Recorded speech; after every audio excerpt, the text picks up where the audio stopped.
YouTube channel देसी कहानी star में आप सभी श्रोताओं का एक बार फिर से हार्दिक स्वागत है। तो श्रोताओं, मैं आपको पिछले एपिसोड में बता चुका हूँ कि जब रानी गजमोतनी राजा प्रथम से जिद करती है कि मुझे नल पुराण इतिहास सुनवाओ,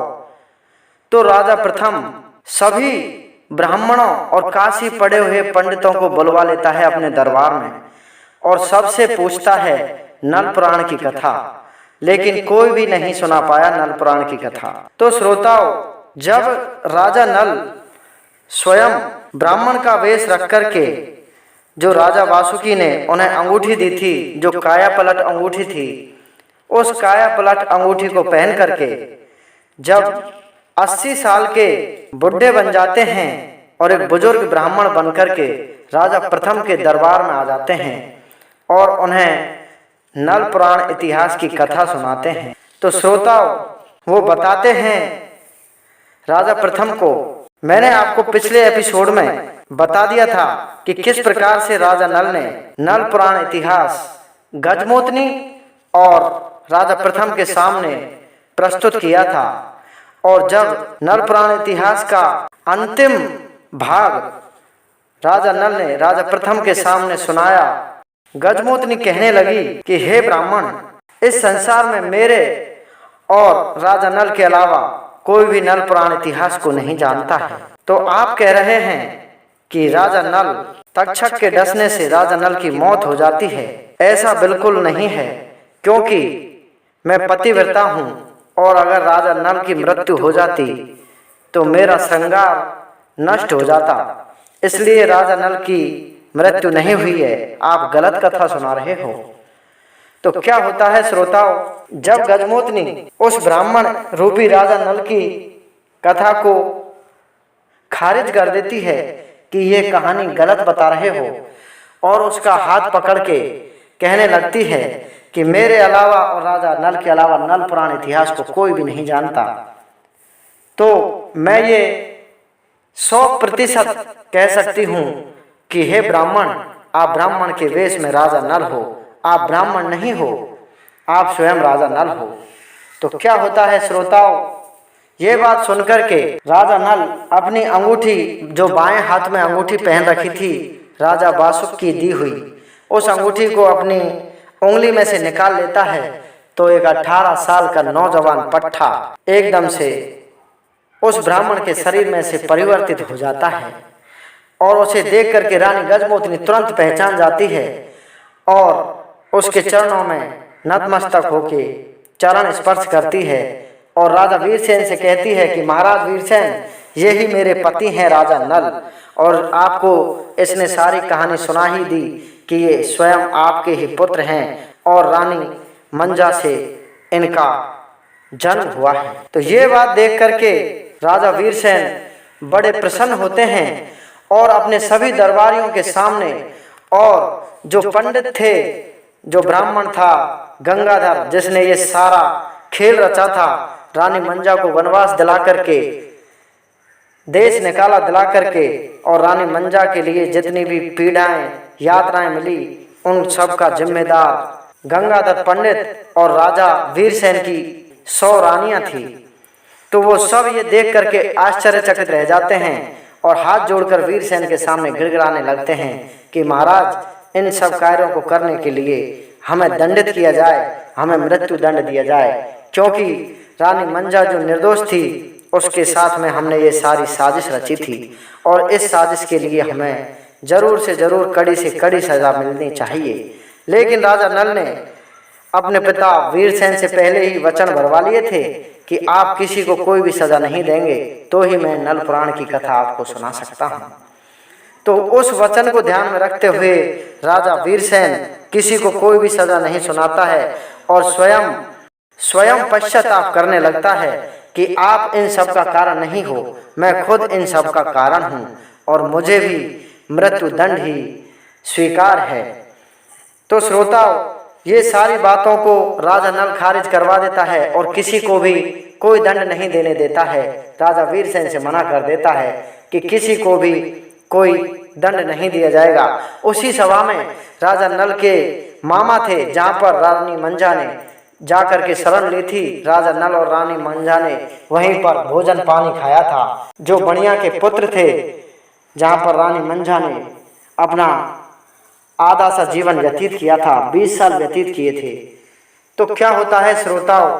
सारी राज्यसभा के सामने कचहरी लगी हुई थी राजा वीरसेन की, और वहीं पर वो घोषणा करवा देते हैं कि राजा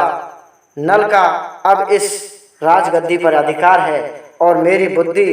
अब बिल्कुल भी राज चलाने योग्य नहीं रही है, और मैं अब राजा नल को ये राजगद्दी सौंप देता हूँ। तो श्रोताओं, राजा वीरसेन की आज्ञा के अनुसार सारी सेना को सुसज्जित किया गया और सारे हथियारों को फिर से एक बार नवनिर्मित किया गया, और सारे योद्धाओं को एक लाइन में खड़ा करके सबके सामने बाजा बजाते हुए राजा नल का राज्याभिषेक वीरसेन के द्वारा किया जाता है। और नरवरगढ़ के राजगद्दी पर राजा नल को बिठा दिया जाता है। जब राजा नल नरवरगढ़ की राजगद्दी पर बैठ जाते हैं तो जहाँ पर वो बणिया के पुत्र थे दो, उन दोनों को भी मंत्री पद मिलता है। और जो जल्लाद थे, चूड़ामणि जल्लाद, उस चूड़ामणि जल्लाद को भी राज्य में ऊंचा मंत्री पद मिलता है, जिसने रानी मंजा को जंगल में ले जाकर मारने के बजाय छोड़ दिया था। उसको मृत्यु दंड का आदेश दिया था राजा वीरसेन ने, लेकिन राजा वीरसेन की आज्ञा का अनुसरण नहीं करते हुए वो सोचता है कि अगर रानी मंजा को मैं मार देता हूं तो हमारे नरवरगढ़ राज्य का जो पुत्र है, जो रानी मंजा के कोख में पल रहा है, इसकी मृत्यु हो जाएगी और हमारे राज्य को चलाने वाला कोई भी नहीं होगा। तो क्या होता है श्रोताओं, वो जल्लाद रानी मंजा को जीवन दान दे देता है। तो पहले तो वो जल्लाद ही था, और राजा नल के राज्याभिषेक होने पर जब राजा नल राजगद्दी पर बैठ जाते हैं तो सबसे ऊंचा मंत्री पद उस नरवरगढ़ के राज्य में उस जल्लाद को मिलता है। तो ये बात सुनकर के तो आगे क्या होता है श्रोताओं, राजा नल अपनी सारी सेना को लच्छी सेठ के यहाँ, जहाँ पर राजा नल ने अपने 18-20 साल बिताए थे, वहाँ पर अपनी सारी सेना को तैयार करके और बाजे बाजे के साथ में दक्षिणपुरी की तरफ रवाना कर देता है, जहाँ पर रानी मंजा आज भी लच्छी सेठ के यहाँ पर अपना जीवन व्यतीत कर रही थी। जैसे ही सारी सेना नरवरगढ़ की दक्षिणपुरी के लिए रवाना होती है तो धूल के अंबार लग जाते हैं, और दक्षिणपुर के जो सेठ थे, बणिया थे, वो इतनी सारी सेना को देख करके घबरा जाते हैं कि पता नहीं आज हमारे राज्य पर कौन हमला करने आ रहा है। और दक्षिणपुरी में पहुंचते पहुंचते जब सबको पता चलता है कि ये राजा वीरसेन के पुत्र राजा नल, जो हमारे यहाँ पर पले बड़े थे, हमारे भांजे लगते हैं रिश्ते में, हम उनके मामा हैं, वो अपनी माता रानी मंजा को लेने के लिए यहाँ पर आ रहे हैं, तो सब के सब दक्षिणपुरी के जो लोग थे उन सब के अंदर खुशी की लहर दौड़ जाती है और दिवाली जैसा माहौल होने लगता है, और सभी खुशियां मनाने लगते हैं कि राजा नल अपनी माता रानी मंजा को लेने के लिए दक्षिणपुरी में पधार रहे हैं। तो दक्षिणपुरी में पधारने के बाद में राजा नल का भव्य स्वागत किया जाता है और रानी मंजा को हजारों हाथियों पर सेठों के द्वारा हाथी घोड़ाओं पर विदाई दी जाती है और धन लाद करके उनको विदा किया जाता है। सारे रीति रिवाज के साथ में जब रानी मंजा को विदाई किया जाता है, क्योंकि 18-20 साल रहने के बाद में जब रानी मंजा वहाँ से जाती है तो सभी दुखी हो जाते हैं और अपनी बहन रानी मंजा से गले मिल मिल कर रोने लगते हैं। और दक्षिणपुरी वासियों के लिए राजा नल काफ़ी धन बारिश करवाते हैं, काफ़ी धन की बारिश करवाते हैं और सबको धनवान कर देते हैं, और कहने लगते हैं कि आज दक्षिणपुरी के सेठ नहीं होते तो शायद मैं और मेरी माँ रानी मंजा जीवित नहीं होती। यही हमारे जीवन के रखवाले हैं और इनके लिए किसी भी चीज़ की कमी नहीं होनी चाहिए। दक्षिणपुर वासियों के लिए, सारे सेठों के लिए राजा नल घोषणा करवा देते हैं कि कोई भी इस नगर में आज से भूखा नहीं रहेगा, कोई भी गरीब नहीं रहेगा। सबके लिए ऐसी घोषणा करके राजा नल और राजा वीरसेन अपनी रानी मंजा को अपने साथ में लेकर के और नरवरगढ़ में पहुंच जाते हैं। नरवरगढ़ में आकर के जो गंगाधर ब्राह्मण था जिसने ये सारी साजिश रची थी रानी मंजा को देश निकाला देने की, वो उसके पैरों में पड़ जाते हैं और रानी मंजा से क्षमा याचना करने लगते हैं। और जो 100 रानियां थी राजा वीरसेन की, वो भी अपनी बड़ी बहन रानी मंजा के सामने चरणों में पड़ जाती हैं और कहने लगती हैं कि हे हमारी बड़ी बहन, हे हमारी जेठानी, आप हमें क्षमा कर देना,